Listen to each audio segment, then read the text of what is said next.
Bonjour mes chers élèves.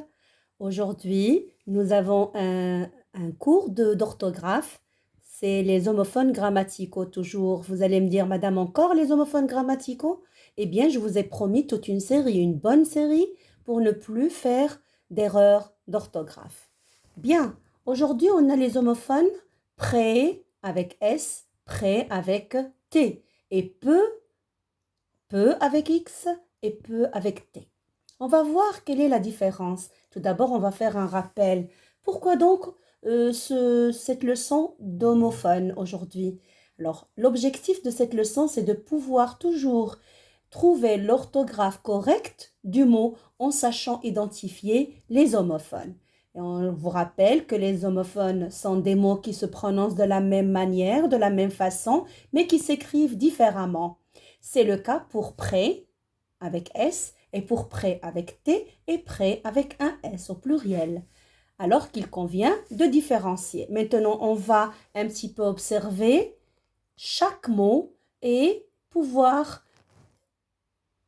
apprendre à l'orthographier correctement. Bien, on va partir comme ça, par numérotation. 1. Prêt.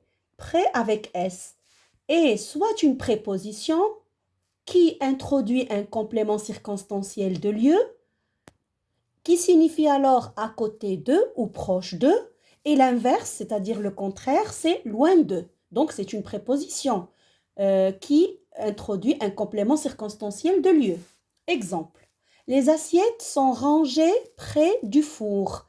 Au lieu de dire près ici, et pour bien l'orthographier avec PRE accent S, c'est-à-dire on peut la remplacer par à côté de ou à côté du, proche de, proche du. Les assiettes sont rangées près du four, à côté du four. Voilà. Près, comme il peut être une préposition, il peut être aussi un adverbe de lieu. Il signifie alors à côté et l'inverse de loin. Bien, l'exemple, quelle chance, mon école est tout près, c'est-à-dire mon école est tout à côté. Donc je reformule, près avec P-R-E-S, elle s'écrit comme ça pour, n'est-ce pas, pour une préposition qui introduit un complément circonstanciel de lieu, ou il peut être un adverbe. On passe maintenant après avec T, numéro 2. Prêt avec T ou bien avec S au pluriel. Prêt avec T et soit un adjectif qualificatif qui s'accorde avec le nom, qu'il précise et qui signifie préparé, à point de, mûr, accompli, fait.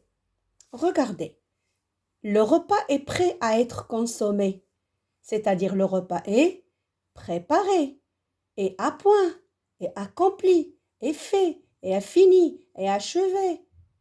Si on dit le repas est prêt à être consommé, c'est on peut savoir est-ce que c'est prêt avec S ou avec un T, on va remplacer avec terminé ou préparé. Qu'est-ce que je viens de dire? Que prêt avec T soit un adjectif qualificatif qui s'accorde avec le nom, qu'il précise, ou bien un nom masculin qui signifie une action de prêter, crédit, emprunt, avance, etc. Un prêt avec E, accent circonflexe et T, ça veut dire un adjectif qualificatif qui peut être remplacé par préparé, à point, accompli, fait, achevé, etc.